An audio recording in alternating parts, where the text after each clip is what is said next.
महालक्ष्मीच्या नावानं भ्रष्टाचार आणि भक्तांच्या डोळ्यासमोर घाणीचं साम्राज्य. देवीचं मंदिर पण परिसर मात्र दुर्गंधी, कचरा आणि आजारांचा अड्डा बनलेला. हीच का स्वच्छ भारत मिशनची खरी ओळख? जाधववाडीतील महालक्ष्मी मंदिराजवळचं दृश्य पाहून कोणाचंही मन हेलावेल. एकीकडे भक्तांचा ओघ, श्रद्धा आणि पूजा, तर दुसरीकडे मंदिरालगतच्या फुटपाथवर प्रचंड घाण, कुजलेला कचरा आणि दुर्गंधीचा फैलाव. लक्ष्मी मातेला वाटत असेल की प्रशासकीय अधिकाऱ्यांना मी इतकी प्रिय आहे की प्रत्येक ठिकाणी भ्रष्टाचार करून मला घरी नेतात आणि सर्वसामान्य माझ्या भक्तांसाठी मी जिथं वास करते तिथला परिसर सुद्धा यांना स्वच्छ ठेवता येत नाही. आता लक्ष्मी मातेचा कोप होईल भ्रष्ट अधिकाऱ्यांवर आणि स्वच्छ होईल परिसर. या भागात अनेक बैठी घरं आहेत, लोकवस्ती दाट आहे आणि या घाणीमुळे नागरिक श्वास घेणं सुद्धा कठीण झालंय.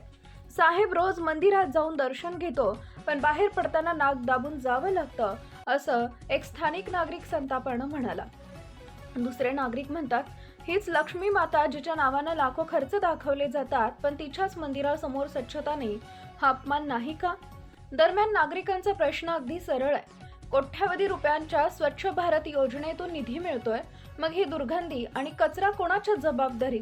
महानगरपालिकेच्या अधिकाऱ्यांना मंदिराच्या बाजूला असलेली ही दुर्दशा दिसत नाही का, की फक्त पूजा आणि रिबीन कापण्यासाठीच भक्तिभाव दाखवायचा? पण आता लोक गप्प नाही, ते समजले. लक्ष्मी मातेला सोन्याचं मंदिर नको, तर तिच्या नावानं चालणाऱ्या भ्रष्टाचाराचं मूळ उपटून टाकायचं. भक्तांचा राग आता कृतीत उतरतोय. ते म्हणतायत, देवळाच्या आत आम्ही स्वच्छ मनानं प्रार्थना करतो आणि बाहेरच्या घाणीवरही आता प्रश्न विचारणार आहोत.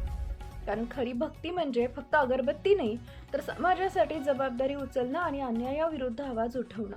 लक्ष्मी माता मंदिरात आहे, पण स्वच्छता तिच्या बाहेर हरवली आहे. आता वेळ आली आहे भ्रष्टाचाराच्या देवळांऐवजी स्वच्छतेचं मंदिर उभारण्याची.